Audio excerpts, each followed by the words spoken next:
Gato cuenta. Mi mejor amigo me confesó un crimen. Si hablo, va a la cárcel. Si callo, soy cómplice. Sergio y yo, Javier, ese soy yo, hemos sido uña y carne desde el kinder. Imaginen todas las etapas de la vida, los raspones en las rodillas, los equipos de fútbol del colegio, los primeros amores fallidos, las escapadas universitarias, las bodas de amigos en común, incluso los funerales de familiares. Él ha sido mi constante, mi ancla, el hermano que la vida me regaló. Siempre nos hemos cubierto las espaldas, sin preguntas. Hasta ahora. Hace 4 noches, todo cambió. Eran casi las 3 de la madrugada. Una tormenta eléctrica de esas que hacen temblar las ventanas azotaba la ciudad. Sonó el timbre de mi apartamento, insistente, desesperado. Abrí la puerta y me encontré a Sergio. Su imagen se me quedó grabada a fuego, empapado hasta los huesos, temblando como una hoja, los ojos inyectados en sangre y desorbitados, con una mezcla de pánico y algo más oscuro que no pude descifrar. Tenía un corte en la frente del que goteaba sangre, mezclándose con la lluvia en su rostro. Javi, balbuceó, la voz ahogada. Necesito entrar. Por favor. Lo hice pasar sin dudarlo. Se desplomó en mi sofá, dejando un rastro de agua y suciedad. Le traje una toalla, un vaso de agua, le pregunté si quería que llamara a un médico por el corte. Solo negaba con la cabeza, la mirada perdida en la alfombra. El silencio en la habitación era sofocante, cargado de una tensión casi palpable. Yo me imaginaba lo peor, una pelea horrible con su esposa, una deuda de juego catastrófica, algo relacionado con drogas. Estaba listo para escucharlo, para ayudarlo a encontrar una salida. Pero las palabras que finalmente salieron de su boca destrozaron mi mundo en un instante. Creo que he matado a alguien, Javi. El suelo pareció desaparecer bajo mis pies. Sentí un vacío helado en el estómago y el aire se volvió denso, irrespirable. Lo miré fijamente, buscando una señal, una mínima pista de que era una broma de mal gusto, una pesadilla, cualquier cosa menos la verdad. Pero su rostro era un poema de terror puro, crudo, sin filtros. No había engaño en esa mirada. ¿Qué demonios estás diciendo, Sergio? ¿Cómo? ¿Cuándo? ¿Dónde? Mi voz apenas era un susurro. Y entonces, la historia brotó de él como un torrente incontenible, caótico y desesperado. Había estado en una reunión de trabajo que se extendió hasta tarde, con muchos tragos de por medio. Demasiados. Me confesó que también había consumido cocaína, algo que yo no sabía que hacía. Se sentía eufórico, invencible, según sus palabras. Decidió conducir a casa, a pesar de su estado. Un error estúpido, Javi, el peor error de mi vida. Iba a toda velocidad por una carretera secundaria, de esas que apenas tienen iluminación. Dice que estaba oscuro como boca de lobo, la lluvia torrencial dificultaba la visión. De repente, un impacto. Seco, brutal. El coche dio una sacudida violenta. No vi qué era, te lo juro, Javi. Pensé que había sido un bache enorme, o quizás un animal grande que se cruzó, un perro, no sé. Pero el instinto, o el pánico más bien, lo dominó. En lugar de detenerse, de bajarse a comprobar, de llamar a emergencias, pisó el acelerador a fondo. Huyó. Condujo como un alma que lleva el diablo, sin rumbo fijo, hasta que la adrenalina empezó a bajar y el terror se apoderó de él. Paró en un callejón oscuro y solitario para inspeccionar el coche.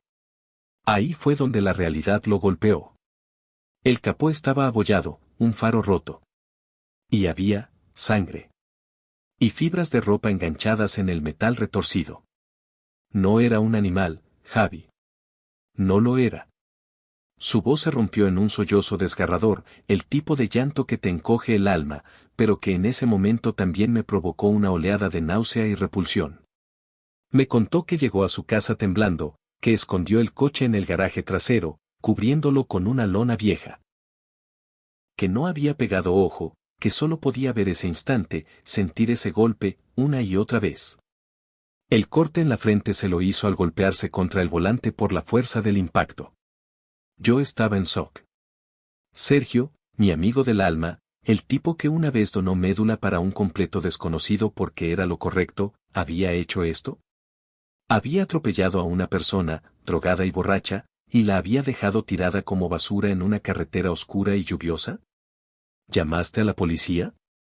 ¿Pediste una ambulancia, aunque fuera de forma anónima? Le pregunté, aunque el nudo en mi garganta me decía cuál sería la respuesta. Negó con la cabeza, el rostro oculto entre sus manos temblorosas.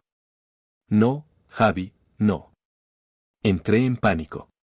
Mi vida se acabaría. Mi esposa, mis hijos, mi carrera, todo se iría al carajo. Pensé, recé, para que nadie lo hubiera visto. Para que la persona, para que estuviera bien, para que no fuera grave. ¿Y si murió, Sergio? Le grité, la rabia empezando a hervir bajo la capa de incredulidad. ¿Y si dejaste a alguien desangrándose, solo, en medio de la nada? Se encogió, como un niño asustado. No lo sé, no lo sé. No quiero ni pensarlo. Javi, por favor, eres mi único amigo de verdad. Eres como mi hermano. Tienes que ayudarme.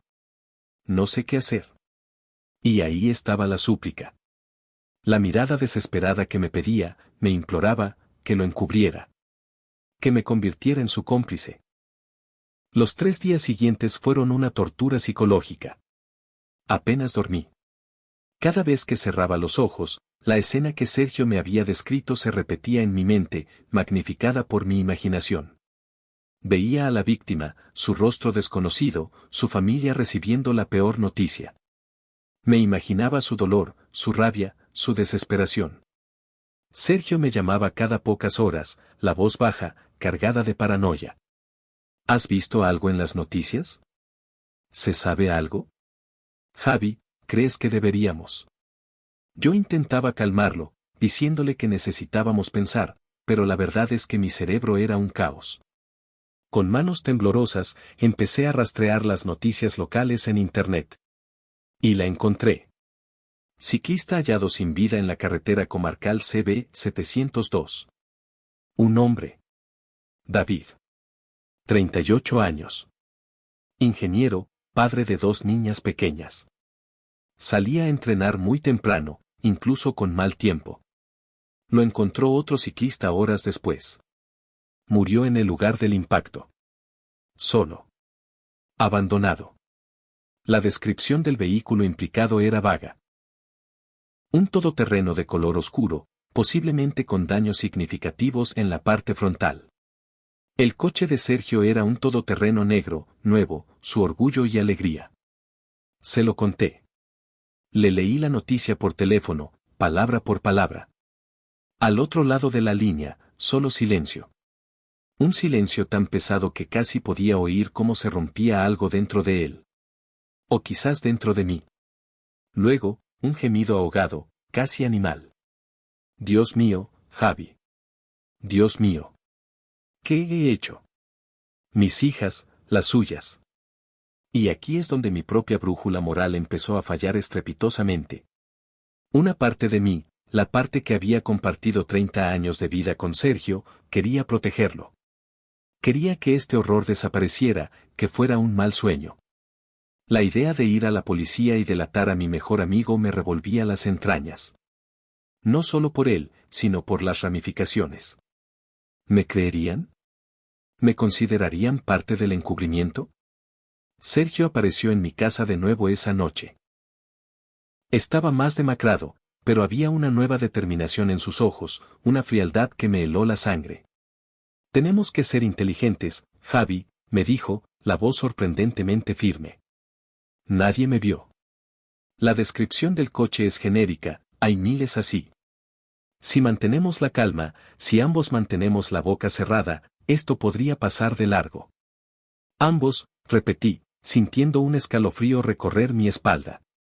¿A qué te refieres con ambos? Bueno, tú lo sabes todo ahora, no, dijo, y su tono era casi casual, como si hablara del tiempo. Si yo caigo, y la policía descubre que te lo conté todo, que sabías dónde estaba el coche, y no dijiste ni pío, eso te convierte en algo feo, ¿verdad? Encubridor, como mínimo. Quizás cómplice. Ahí estaba. La sutil amenaza. O quizás no tan sutil. De repente, ya no era solo mi conciencia contra mi lealtad fraternal. Ahora era mi propia seguridad, mi propia libertad, contra la suya. Me sentí atrapado en una red pegajosa y sucia. El amigo que creía conocer se estaba disolviendo ante mis ojos, reemplazado por un extraño calculador y desesperado. Sergio, atropellaste a un hombre, lo dejaste morir, y estaba drogado y borracho, le dije, intentando mantener la voz firme, aunque por dentro temblaba. Hay una familia destrozada, 2 niñas pequeñas que se han quedado sin padre. Él tenía toda una vida. ¿Cómo puedes siquiera considerar la idea de librarte de esto? ¿Y qué otra opción tengo, Javi?, gritó de repente, perdiendo la compostura por un instante, la desesperación brillando en sus ojos. Pudrirme en la cárcel. Perder a mi familia, mi trabajo, mi vida entera por una noche estúpida, por unos segundos de pánico y mala suerte. David ya está muerto. Nada de lo que yo haga lo va a traer de vuelta. Pero yo sigo vivo. Tengo una esposa, hijos que alimentar. ¿Es eso lo que quieres para mí? ¿Destruir mi vida y la de mi familia también? Su lógica era egoísta, retorcida hasta la náusea. Pero el terror en su voz era genuino. Y mi propio terror, lo admito con vergüenza, también lo era. He pasado las últimas 24 horas sumido en una agonía mental. Busqué en internet las penas por homicidio involuntario agravado, por omisión del deber de socorro, por encubrimiento. Son escalofriantes. Si atrapan a Sergio, y es muy probable que lo hagan, la policía científica puede hacer milagros con un trozo de pintura o una fibra, su vida como la conoce habrá terminado. Y si se descubre que yo sabía y callé, mi vida también se irá por el desagüe. Pero cada vez que pienso en David, en la foto que vi en el periódico digital, sonriendo, abrazado a sus 2 hijas pequeñas en un parque, una ola de culpa y vergüenza me ahoga. ¿Cómo podré mirarme al espejo cada mañana sabiendo que permití que el responsable de su muerte siga libre, disfrutando de su familia, mientras otra familia está rota para siempre? ¿Es esto la amistad? ¿Proteger a alguien incluso cuando ha cometido un acto tan atroz y cobarde? El antagonista aquí no es una figura abstracta. Es Sergio. O, mejor dicho, la versión de Sergio en la que se ha convertido, un hombre consumido por el miedo y el egoísmo, dispuesto a manipular y a arrastrar a su mejor amigo al abismo con tal de salvarse. Odio en lo que se ha transformado, odio la situación en la que me ha puesto, y me odio a mí mismo por dudar, por sentir este miedo paralizante. He pensado en enviar una nota anónima a la policía con los detalles del coche. Pero, ¿y si me rastrean? ¿Y si Sergio se entera de que fui yo? Un animal acorralado es peligroso, y Sergio está más que acorralado. Si hablo, mi mejor amigo, el hombre que ha sido mi sombra y mi apoyo durante 30 y tantos años, irá a la cárcel por mucho, mucho tiempo. Perderé esa amistad de forma irrevocable. Seré el Judas, el que lo entregó. Su esposa, sus hijos, sus padres, todos me odiarán. Toda nuestra historia compartida, todos nuestros recuerdos, quedarán manchados por este acto de traición. Si callo, me convierto en su cómplice. Cada día viviré con el fantasma de David en mi conciencia. Cada vez que vea a Sergio, veré a un asesino cobarde y a un manipulador. Y me veré a mí mismo como un gusano, un encubridor despreciable. La amistad, de todas formas, ya está muerta, ¿no es así? Lo que sea que tuviéramos se hizo añicos en el instante en que me confesó su crimen y, peor aún, cuando intentó usar nuestra amistad como un escudo y una cadena para mí. La gente siempre dice haz lo correcto. Suena tan simple, tan fácil.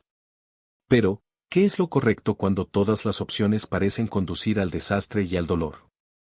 La lealtad a un amigo que ha cruzado una línea imperdonable, o la justicia para una víctima inocente y su familia devastada. ¿Y a qué precio para mi propia vida y mi conciencia? Estoy escribiendo esto con las manos empapadas en sudor, el corazón latiéndome en la garganta como un tambor desbocado. Necesito una perspectiva externa. No sé qué diablos necesito. Quizás solo gritar en este vacío digital. ¿Ustedes qué harían en mi lugar? Sean brutalmente honestos. Por favor. Porque estoy al límite, completamente perdido en este laberinto moral. Dr. Mi mejor amigo de toda la vida atropelló y mató a un ciclista mientras conducía borracho y drogado, y luego huyó de la escena. Me lo confesó todo, incluyendo detalles que podrían llevar a su arresto. Ahora me está presionando sutilmente para que guarde silencio, insinuando que yo también podría meterme en serios problemas legales como cómplice o encubridor si hablo. Si lo denuncio, su vida se desmorona y yo soy el peor de los traidores. Si callo, vivo con la culpa de ser cómplice de la muerte de un inocente y de proteger a un hombre al que ya no reconozco. Estoy destrozado y no sé qué camino tomar. Actualización 1. Hola a todos. Primero, quiero agradecerles desde el fondo de mi alma rota por cada comentario, cada mensaje privado, cada palabra de consejo o de simple apoyo. He leído absolutamente todo. Las críticas duras, las que me llamaron cobarde, las que me instaron a pensar en la víctima, y también las que mostraron compasión por mi terrible dilema. Aunque muchos fueron difíciles de leer, necesitaba esa honestidad cruda. Necesitaba sentir que no estaba completamente solo en esta oscuridad. Estos últimos 3 días han sido un auténtico infierno en la tierra. Apenas he dormido. La comida me sabe a cartón. He evitado las llamadas de Sergio, pero sus mensajes de texto son constantes, todo en orden. Javi, ¿has visto las noticias? Necesitamos hablar pronto, hermano. Ese hermano me revuelve las tripas cada vez que lo leo. Suena tan falso, tan manipulador. Está tratando de mantener la normalidad, pero sé que está aterrorizado y quiere asegurarse de que sigo bajo su control. Lo que más me ha perseguido son sus comentarios, Reddit.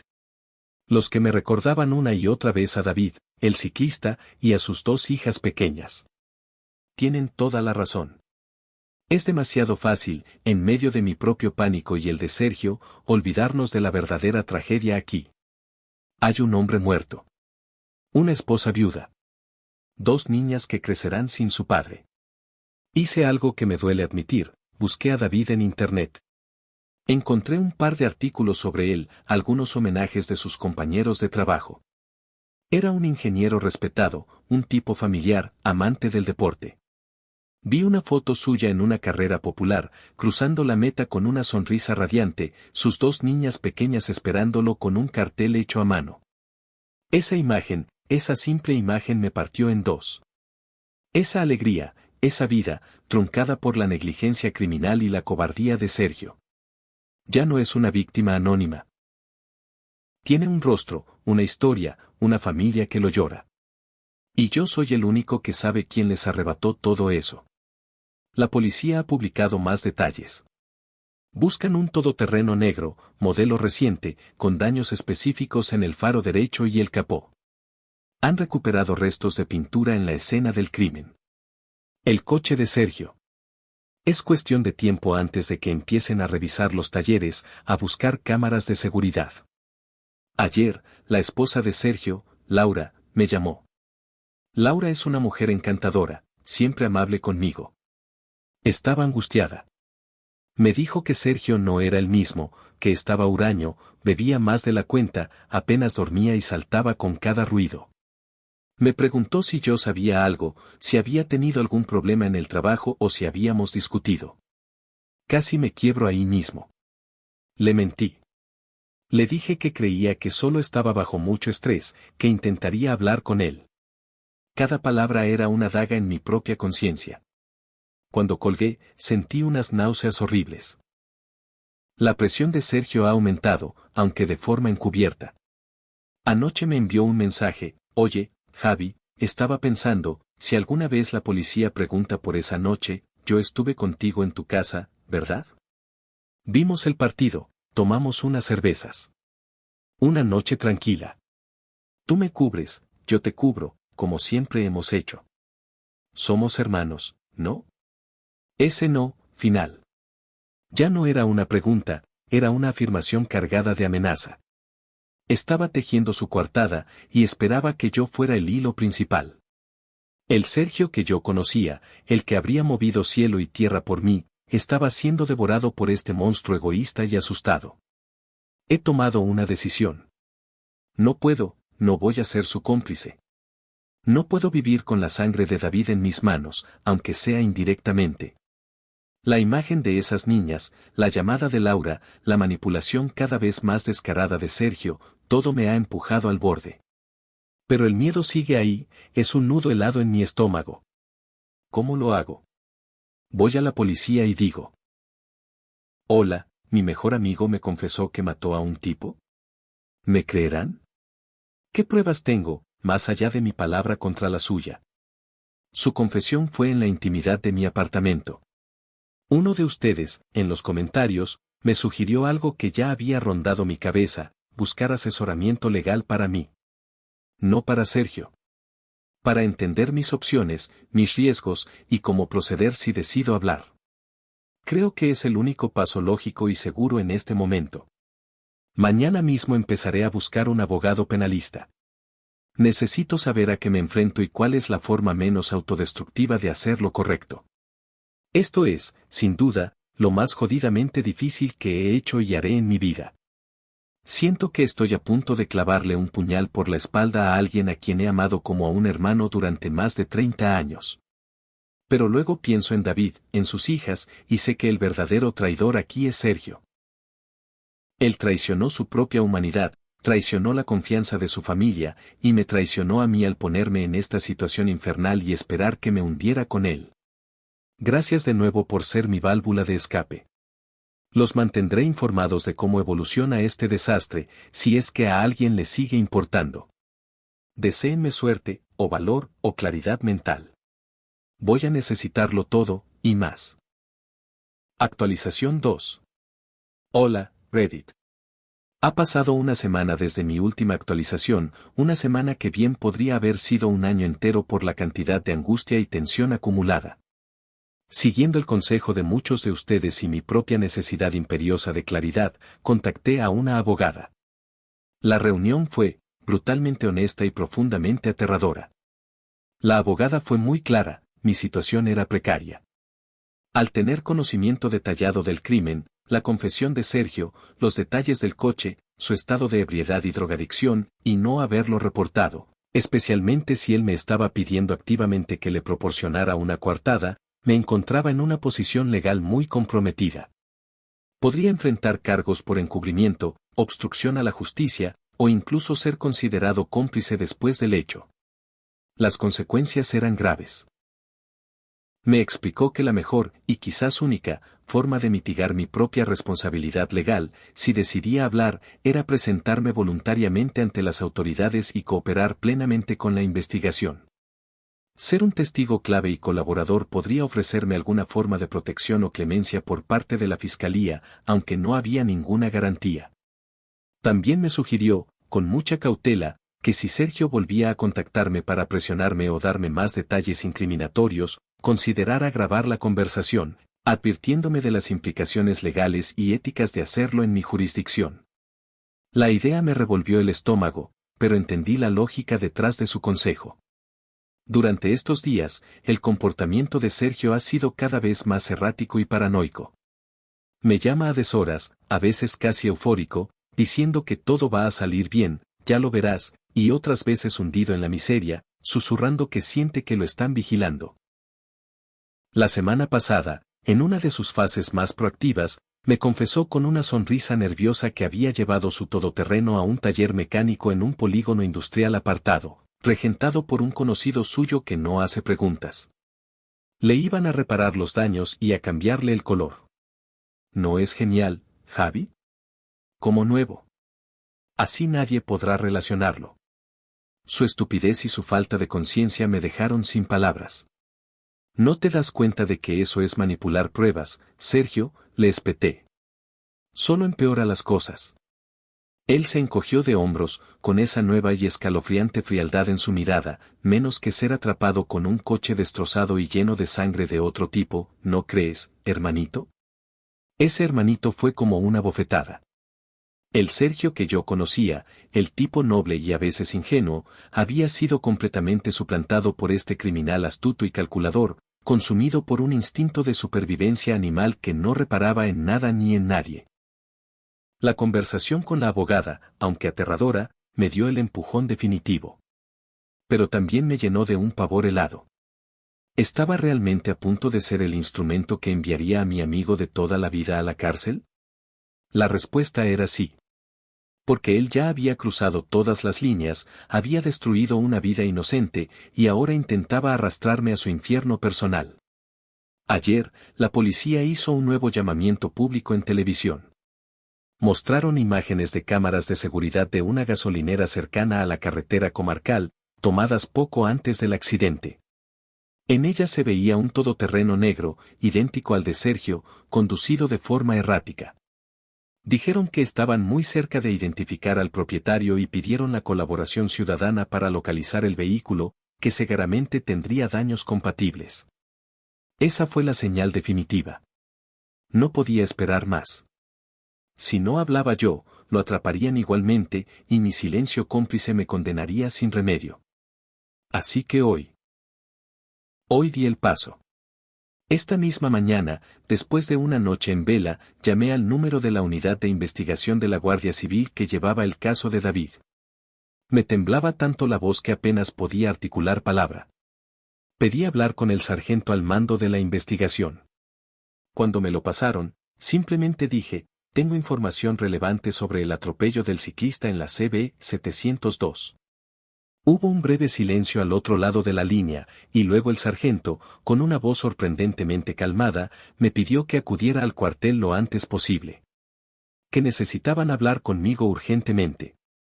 Fui. Pasé casi 4 horas allí.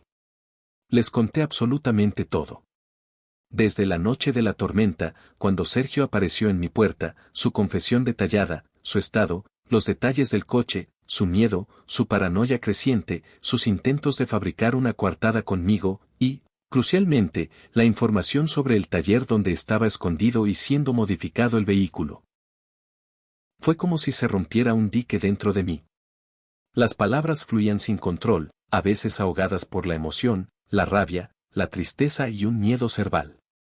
Me sentí como la peor escoria, un traidor, pero también, por primera vez en semanas, experimenté una extraña y diminuta sensación de ligereza. Como si una carga inmensa que me estaba aplastando el pecho hubiera empezado a levantarse. Los agentes me escucharon con atención, sin interrumpirme apenas, tomando notas detalladas.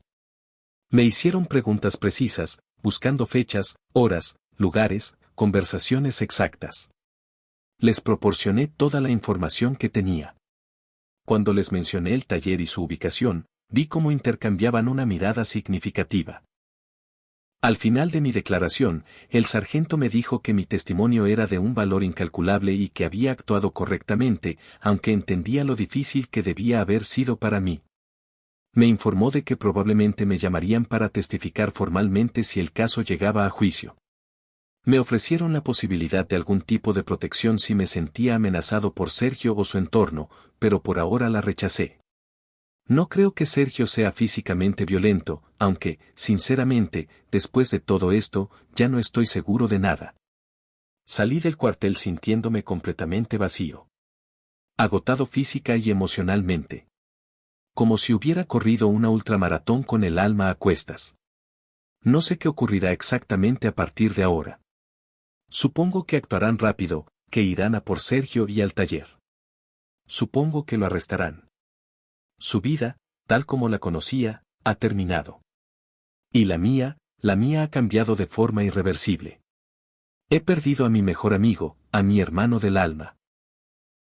Me he convertido en la causa directa de su ruina, aunque sé, en el fondo de mi conciencia, que él fue el único arquitecto de su propio desastre. Aún no se lo he contado a nadie más. Ni a mis padres, ni a nuestros amigos en común. No sé cómo voy a enfrentar sus preguntas, sus juicios, sus miradas. La esposa de Sergio, Laura, y sus hijos, no quiero ni imaginar el dolor que van a sufrir, y cómo me verán a mí en medio de todo esto. Pero por primera vez desde aquella noche infernal, creo que esta noche podré cerrar los ojos sin ver la cara de David o el terror en los ojos de Sergio. Sabiendo que, a pesar del coste personal, hice lo que mi conciencia me gritaba que hiciera. Lo correcto, aunque duela como 1000 demonios. Gracias, Reddit. Por ser mi confesionario anónimo, por sus consejos, por haberme dado el empujón que necesitaba para enfrentar este horror. No sé si esto puede considerarse un final feliz, ciertamente no lo siento así en este momento. Pero es un final para esta agonía. Y quizás, solo quizás, el comienzo de un largo camino hacia algún tipo de paz. Para mí, y ojalá, un poco de justicia y consuelo para la familia de David.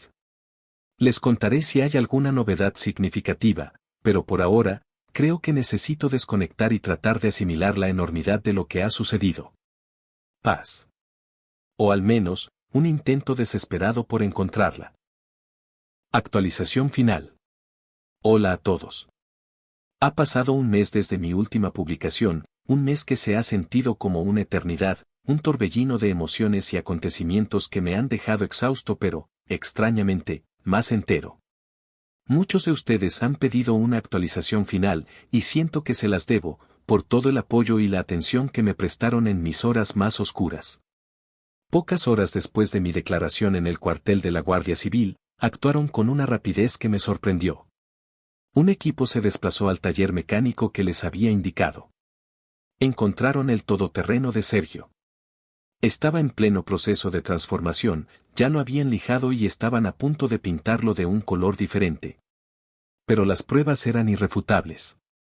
Las abolladuras, aunque disimuladas con masilla, coincidían con los informes forenses. Había restos de la pintura original en zonas ocultas.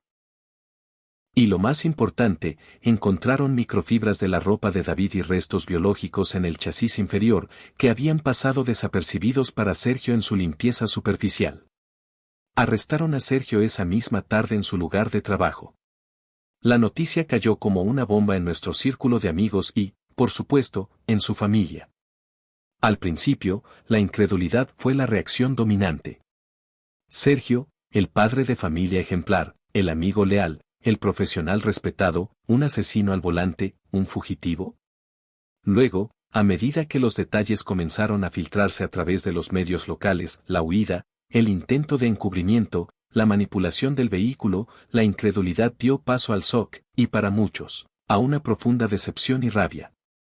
Por supuesto, la pregunta en boca de todos era, ¿cómo diablos lo supo la Guardia Civil con tanto detalle y tan rápido? ¿Quién había sido el soplón? No tuve que esperar mucho para que todas las miradas, cargadas de sospecha y resentimiento, se volvieran hacia mí. Nadie me acusó directamente al principio. Pero los silencios se hicieron más largos, las llamadas dejaron de llegar. Sabían de nuestra amistad inquebrantable, de nuestra hermandad. Si alguien podía saber algo, si Sergio se había derrumbado ante alguien, ese tenía que ser yo. Un par de días después del arresto, Laura, la esposa de Sergio, me llamó. Su voz era un hilo, rota por el llanto y la desesperación. Me preguntó, me suplicó, que le dijera que todo era un error monstruoso, una confusión. Y luego, con una voz apenas audible, cargada de un dolor que me atravesó el alma, me preguntó si yo sabía algo, si Sergio me había confesado. Fue, sin duda, la conversación más desgarradora de mi vida. No pude mentirle. Le conté la verdad, o al menos una parte de ella. Le dije que Sergio me lo había confesado en un momento de desesperación, que yo había luchado con ese secreto terrible, pero que no podía vivir con ello, que la imagen de David y su familia me perseguía. No entré en los detalles sórdidos de su manipulación o de mi propio calvario legal y moral, solo le dije que sabía la verdad y que había sentido la obligación de hablar con las autoridades. Hubo un silencio al otro lado que pareció durar una eternidad. Y luego, con una voz que era apenas un susurro, dijo, supongo que hiciste lo que tenías que hacer, Javier. Y colgó.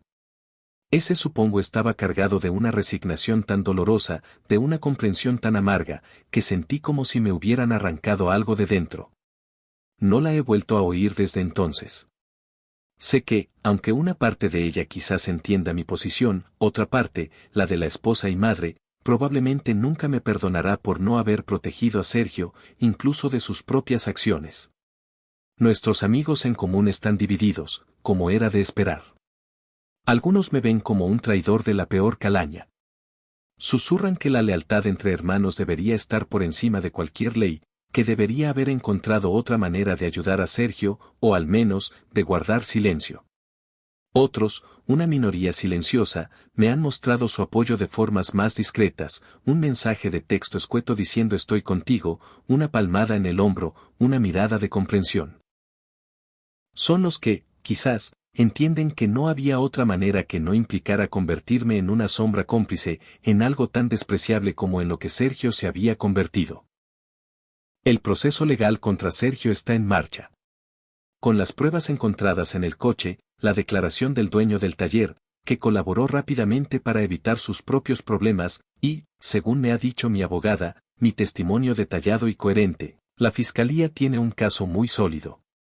Hace unos días, el abogado de Sergio llegó a un acuerdo. Sergio se declaró culpable de homicidio imprudente con múltiples agravantes, conducción bajo los efectos del alcohol y drogas, exceso de velocidad, omisión del deber de socorro, y de un delito de encubrimiento/diagonal manipulación de pruebas. A cambio, la fiscalía pedirá una pena en el rango medio-bajo de lo estipulado para estos casos. Todavía le esperan muchos años en prisión. Su vida, tal como la conocía, se ha desvanecido. Su familia está rota, enfrentando no solo el dolor emocional sino también el estigma social y graves dificultades económicas. Yo he tenido que ratificar mi declaración ante el juez instructor. Ver a Sergio al otro lado de la sala, custodiado, vestido con ropa de prisión, la mirada perdida en el vacío, fue una experiencia brutalmente dolorosa. Nuestros ojos no se cruzaron. No sé si es porque me odia profundamente, si se siente avergonzado hasta la médula, o si simplemente está demasiado hundido en su propia miseria y desesperación para registrar mi presencia. Ya no es el hombre que conocí. Es un espectro, una sombra de lo que fue. Y yo estoy aquí, tratando de reconstruir los pedazos de mi propia vida. Duermo algo mejor, es cierto, pero las pesadillas aún me visitan de vez en cuando. A veces sueño con David, sonriendo en aquella foto con sus hijas. A veces sueño con Sergio, en diferentes etapas de nuestra amistad, antes de que todo se volviera oscuro. A veces, simplemente sueño con la lluvia torrencial de aquella noche fatídica. La culpa por haber sido el instrumento de la caída de mi amigo sigue ahí, es una sombra que me acompaña, pero es una culpa diferente a la que sentía antes, ya no es la culpa sucia y corrosiva de la complicidad, sino el dolor limpio y agudo de una pérdida necesaria, de una amputación moral. He empezado a ir a terapia regularmente. Para procesar la pérdida de una amistad de toda una vida, el trauma de la situación, el peso de la decisión que tuve que tomar y la soledad que a veces me embarga. Ayuda. Poco a poco, pero ayuda. No sé si alguna vez volveré a confiar en alguien de la misma manera, o si mi concepto de la amistad podrá recuperarse del todo. Sergio no solo le arrebató la vida a David, también asesinó una parte de mí, mi idealismo, mi fe ciega en la lealtad. Pero también, y esto es extraño, me siento más fuerte, más íntegro. Hice lo correcto, enfrentando un coste personal y emocional inmenso. Y eso, he descubierto, tiene un valor intrínseco. Quizás esta experiencia terrible, este descenso a los infiernos, me ha enseñado algo fundamental sobre mí mismo, sobre mis propios límites morales, sobre la diferencia entre la lealtad verdadera y la complicidad tóxica, y sobre un tipo de coraje que no sabía que poseía. Hace unos días, la familia de David, a través de su abogado, emitió un comunicado público agradeciendo la labor de las fuerzas de seguridad y, de forma anónima, la valentía de aquellas personas cuya información fue crucial para llevar al responsable ante la justicia. Sé que una parte de ese agradecimiento anónimo me corresponde. Y aunque nunca buscaré su reconocimiento directo ni me atreveré a invadir su duelo, saber que quizás mi acción les ha proporcionado un mínimo cierre, una brizna de justicia en medio de su océano de dolor, me ofrece un pequeño, muy pequeño, consuelo. Así que esta es la historia completa. Mi mejor amigo me confesó un crimen. hable. Fue, y será, encarcelado. Y yo sigo aquí, aprendiendo a vivir con las cicatrices, recogiendo los pedazos y tratando de mirar hacia adelante. Y bueno, hasta aquí llega esta historia. De verdad, muchas gracias por ver el video y acompañarme en este relato. Espero que les haya gustado y que se hayan mantenido enganchados hasta el final. No olviden dejar su like y suscribirse a Gato Cuenta para más contenido como este. Nos vemos pronto.